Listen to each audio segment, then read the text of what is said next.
తెలంగాణ వ్యాప్తంగా అసెంబ్లీ ఎన్నికల పోలింగ్ జోరుగా కొనసాగుతోంది. అయితే కొన్ని ప్రాంతాల్లో ఈవీఎంలు మొరాయిస్తున్నాయి. సిద్దిపేటలోని అంబిటా స్కూల్లో మోడల్ పోలింగ్ బూత్ నెంబర్ 118లో ఈవీఎం మొరాయించింది. అలాగే మాక్ పోలింగ్ సజావుగా సాగిన పోలింగ్ ప్రారంభం కాగానే ఇన్వాలిడ్గా చూపుతున్నట్లు సమాచారం. సూర్యాపేట జిల్లా కేంద్రంలోని విద్యానగర్ బూత్ నెంబర్ 89లో కూడా అలాగే ఈవీఎం మొరాయించింది. దీంతో ఓటు వేయడానికి వచ్చిన సూర్యాపేట కాంగ్రెస్ పార్టీ అభ్యర్థి రామరెడ్డి దామోదర్ రెడ్డి కొంతసేపు వేచి ఉండాల్సి వచ్చింది. ఇక నిజామాబాద్ జిల్లా కేంద్రంలోని నందిపేట మండల కేంద్రంలో ఉన్న 167 పోలింగ్ బూత్లో కూడా ఇలాగే ఈవీఎం మొరాయించింది. దాంతో అక్కడ 8 గంటల వరకు మాక్ పోలింగ్ మొదలు కాలేదు. ఇక పోలింగ్ మొదలు కాకపోవడంతో ఓటర్లు వేచి చూస్తున్నారు. అలాగే నాగార్జున సాగర్ 103 పోలింగ్ బూత్లో కూడా ఈవీఎం మొరాయించింది. దీంతో పాటు సంగారెడ్డి జిల్లా కేంద్రంలోని సెయింట్ జోసెఫ్ స్కూల్లో పోలింగ్ బూత్లో ఈవీఎం మొరాయించడంతో 20 నిమిషాలు ఆలస్యంగా పోలింగ్ ప్రారంభమైంది. ఇక జూబ్లీహిల్స్లోని బీఎస్ఎన్ఎల్ సెంటర్లో ఈవీఎం మొరాయించడంతో హీరో అల్లు అర్జున్ లైన్లోనే వెయిట్ చేశారు. అరగంట ఆలస్యంగా ప్రారంభం కావడంతో ఓటు వేశారు.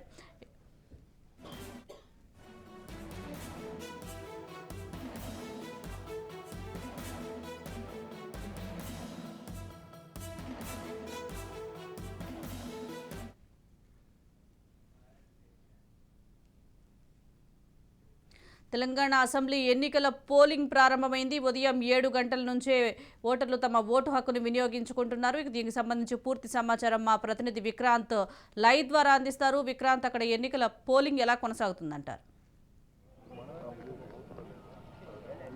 Thank you. మొత్తానికి మాత్రం ఇది ఉదయం 7 గంటల నుంచే మాత్రం ప్రశాంతంగా పోలింగ్ జరుగుతూ ఉంది. ప్రస్తుతం మాత్రం మనం ఇబ్రహీంపట్నం నియోజకవర్గంలో ఉన్నాం. ఇబ్రహీంపట్నం నియోజకవర్గంలో మాత్రం పోలింగ్ కూడా ప్రశాంతంగా జరుగుతుంది. ఉదయం 7 గంటల నుంచి కూడా కొన్ని పోలింగ్ ప్రాంతాల్లో మాత్రం ఈవీఎంలు మొరాయించినప్పటికీ ప్రశాంత వాతావరణంలో మాత్రం పోలింగ్ జరుగుతూ ఉంది. ఇబ్రహీంపట్నం నియోజకవర్గంలో కూడా అభ్యర్థులు కూడా పోలింగ్ ప్రాంతాలను కూడా పరిశీలిస్తూ ఉన్నారు. ప్రస్తుతం మనతో కాంగ్రెస్ ఇబ్రహీంపట్నం నియోజకవర్గానికి సంబంధించి కాంగ్రెస్ అభ్యర్థి మల్రెడ్డి రంగారెడ్డి ఉన్నారు. అన్నట్టు తెలుసుకుందాం. చెప్పండి, ప్రశాంతమైన వాతావరణంలో ఎన్నికలు జరుగుతున్నాయి, మీరు కూడా పోలింగ్ ప్రాంతాలను కూడా పరిశీలిస్తున్నారు, ఎలాంటి సమస్యలు మీ దృష్టికి వస్తాయి? శాంతంగా జరుగుతున్న ఎన్నికలు పార్టీ వాళ్ళు రౌడీజం చేయాలని ప్రయత్నం చేస్తున్నారు. నేను మా పోలీస్ సోదరులందరినీ కోరుతున్నా, ఎలక్షన్ కమిషన్ అండర్లో ఉంది, అధికార పార్టీ అని విర్రవీగొద్దు, అందరు ప్రశాంతంగా ఎన్నికలు జరగనివ్వండి. ఓటర్లు ఎవరికి ఓటేయాలో వాళ్ళకే ఓటేస్తారు. కాబట్టి అధికార పార్టీ ఉంది కదా అని వాళ్ళ మీద పడి వాళ్ళని ఇబ్బంది పెడితే మంచిది కాదు. కాబట్టి ఓటర్లు భయభ్రాంతులు అవుతారు. ఇప్పుడే ఖానాపూర్ విలేజ్లో, ఖానాపూర్ ఇబ్రాహీంపట్నం మున్సిపాలిటీలో పోయి దాదాగిరి చేసి గుండాగిరి చేసి అక్కడ కాంగ్రెస్ పార్టీ వాళ్ళ మీద దౌర్జన్యం చేస్తున్నాను ఇప్పుడే నాకు ఫోన్లు వచ్చినాయి. కాబట్టి అది మంచిది కాదు. మొన్ననే మీరు చేసినారు. నేను పోలీస్ కమిషనర్కి చెప్తున్నా, ఇక్కడ నుండి కమిషనర్ గారు వెంటనే ఈ దాదాగిరి బంద్ చేయించమని చెప్పండి. ఎవరు చేసినా మీరు ప్రశాంత వాతావరణంలో ఎన్నికలు జరిగే విధంగా చట్టానికి వ్యతిరేకంగా ఎవరు చేసినా సరే మీరు చర్యలు తీసుకోండి గట్టిగాని కోరుతున్నా. అందుకే మా ఓటర్లను భయభ్రాంతులు చేసి ఓటింగ్ కాకుండా చూసే పరిస్థితికి వచ్చినారు వాళ్ళు. కాబట్టి ఓటర్లను కూడా నేను విజ్ఞప్తి చేస్తున్నా, మీకు ఏ మాత్రం ఇబ్బంది ఉండదు. ప్రశాంత వాతావరణంలో ఎన్నికలు జరపడానికి మేము కూడా మీకు అండగా ఉంటాం, సహకరిస్తాం. అందరూ కూడా వచ్చి ఓట్లకు వినియోగించుకోమని అందరినీ కోరుతున్నా. మీరు ఇప్పటికే ఉదయం నుంచి కూడా పోలింగ్ ప్రాంతాలను పరిశీలిస్తున్నారు. ఏమైనా సమస్యలు మీ దృష్టికి వస్తున్నాయా? అధికారులు సహకరిస్తున్నారా ఓటర్లకు? సమస్యలు అంటే ఒక్కొక్క బూత్లో 1500 మందిని పెట్టిండ్రు. వాళ్ళు రాత్రి 9 అవుతుంది ఓటింగ్ కంప్లీట్ కావాలంటే. బాగా పెద్ద ఎత్తున ఓటర్లు వస్తున్నారు. లైన్లు క్యూలు ఒక్కొక్క బూత్ దగ్గర 2 గంటల క్యూలో నిలబడుతున్నారు. అది కరెక్ట్ కాదు. దీంట్లో ఎంబడే ఎలక్షన్ కమిషన్ జోక్యం చేసుకోవాలి. 2 గంటలు ఒక్కొక్కరు వచ్చి ఓటేయాలంటే ఇబ్బంది పడతారు. కాబట్టి అది మీరు వెంటనే తక్షణమే ఎలక్షన్ కమిషనర్ గారిని కోరుతున్నా, తక్షణమే మీరు చర్యలు తీసుకోండి. ఇబ్రాహీంపట్నం నియోజకవర్గంలో చాలా బూతుల్లో తుర్కయంజాల్ మున్సిపాలిటీలో ఉన్న ఇప్పుడు నేను తుర్కయంజాల్లో 3 గంటల లైన్లో ఉన్నారు.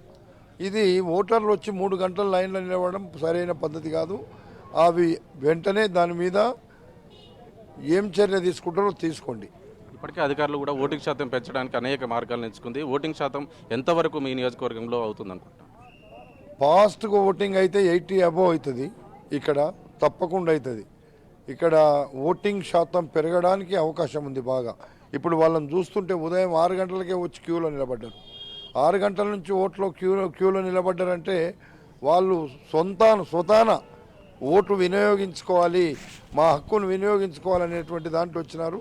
నిజంగా వాళ్ళని అప్రిషియేట్ చేస్తూనే వాళ్ళకి ఇబ్బంది కాకుండా మాత్రం నేను చూడమని చెప్తాను. ఎట్లా ఏమైనా ఈవీఎం సమస్యలు కానీ మీ దృష్టికి వచ్చా? ఈవీఎంలు మొరాయించడం కానీ అట్లాంటి సమస్యలు? ఇప్పటిదాకా ఏం రాలేదు, కానీ ఒక ఖానాపూర్ ఇబ్రాహీంపట్నం మున్సిపాలిటీలో మాత్రం దౌర్జన్యం చేస్తున్నారు. దాన్ని అరికట్టమని నేను పోలీసులకు కూడా చెప్పిన. ఎవరైనా సరే, ఎంతటి వాళ్ళైనా సరే, మా పార్టీ ఈ పార్టీ అని చూడొద్దు, అధికార పార్టీ కాంగ్రెస్ పార్టీ అని చూడకండి. మీరు ఎన్నికల కమిషన్ కంట్రోల్లో మీరు పని చేయండి. అధికారులు ఏదో అధికార పార్టీ ఉందని చెప్పితే మీరేదన్నా ఇబ్బంది పడతారని చెప్పి తెలియపరుస్తున్నారు. థ్యాంక్ యూ అన్న. మొత్తానికి ఇది కాంగ్రెస్ అభ్యర్థి మల్రెడ్డి రంగారెడ్డి చెప్తున్నది. ఖచ్చితంగా కొంతమేర మాత్రం అధికార పార్టీకి సంబంధించిన నేతలు దౌర్జన్యాలకు దిగుతున్నారు, దాన్ని పోలీసులు అడ్డుకట్ట వేయాలనేది మాత్రం తను చెప్తా ఉన్నారు. ప్రస్తుతం మనం ఇబ్రహీంపట్నం నియోజకవర్గంలో ఉన్నాం. ఇబ్రహీంపట్నం నియోజకవర్గంలో మాత్రం పోలింగ్ ప్రశాంతంగా జరుగుతుంది. ఇప్పటికే కట్టుదిట్టమైన భద్రతా ఏర్పాట్లు చేసిన నేపథ్యంలో కూడా ప్రశాంతమైన వాతావరణంలో మాత్రం ఓటింగ్ జరుగుతూ ఉంది. క్యూ లైన్లో నిలుచున్న పరిస్థితి ఉంది. ఓటర్లు కూడా కేవలం అరగంట లోపే ఓటింగ్ కూడా పూర్తి చేసుకొని తిరిగి బయటకు వెళ్తున్న పరిస్థితి కనిపిస్తూ ఉంది.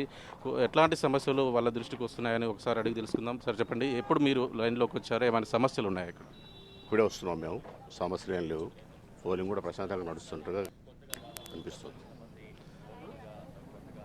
ఈ ఓటింగ్ సరళి గురించి మాట్లాడినప్పుడు అట్లా ఎక్కువ చేసినట్టు ఒక స్కూలు ఇంకో కేంద్రాన్ని మాత్రం పెట్టుండ్రి, డివైడ్ చేశారు సబ్జెక్ట్స్ కూడా. ప్రశాంతంగా నడుస్తుంది. తెలుసు తొందరగా నడుస్తుందా ఓటింగ్? ఒక లోపల జరిగేది లేదు, నేను బయట ఉన్నాను కాబట్టి. ఇప్పుడే వచ్చారు. ఓకే, ఇది ప్రస్తుతానికి చెప్పేది ఇప్పుడే వచ్చారు కాబట్టి ప్రశాంతమైన వాతావరణం. గతంలో కంటే మాత్రం సౌకర్యాలు మాత్రం మెరుగ్గా ఉన్నాయనేది మాత్రం చెప్తా ఉన్నారు. చూడాలి. ఇప్పటికే కేవలం కొద్ది మంది లైన్ మాత్రమే ప్రస్తుతం ఉంది. ఉదయం 7 గంటల నుంచి మాత్రం ప్రశాంతమైన వాతావరణంలో జరుగుతుంది. ఎట్లాంటి సమస్య కూడా లేదు ఇక్కడ. ఈవీఎంలు కూడా ఎలాంటి మొరాయింపులు లేవు. ఉదయం 7 గంటల నుంచి కూడా ఈవీఎంలు ప్రశాంతమైన వాతావరణంలో జరుగుతున్నట్లు తెలుస్తుంది. ఎక్కడి నుంచి వచ్చారు మీరు?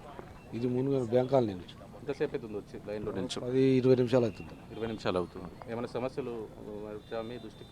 ఏం లేదండి, ప్రశాంతంగా ఉంది. ప్రశాంత్. ఇది చెప్తున్నది. ఖచ్చితంగా ప్రశాంతమైన వాతావరణంలోనే ఎన్నికలు జరుగుతున్నాయని చెప్తున్నారు. ఇబ్రహీంపట్నం నియోజకవర్గంలో కూడా కేవలం ఒక పోలింగ్ బూత్లోనే ఇటు 144 సెక్షన్ చేయాల్సి వచ్చింది. ఇరు వర్గాలు కూడా, ఇటు అధికార పార్టీకి సంబంధించి బీఆర్ఎస్ కావచ్చు, ఇటు ప్రతిపక్ష పార్టీకి సంబంధించి కాంగ్రెస్ వర్గీయులు కూడా కొంత గుంపుగా ఏర్పడిన నేపథ్యంలో మాత్రం పోలీసులు కొంచెం లాఠీ చార్జ్ చేయాల్సి వచ్చింది. ఆ లాఠీ చార్జ్ మినహా కూడా ఇబ్రహీంపట్నం నియోజకవర్గం వ్యాప్తంగా కూడా ప్రశాంతమైన వాతావరణంలో పోలింగ్ జరుగుతూ ఉంది. Right, thank you Hariprasad.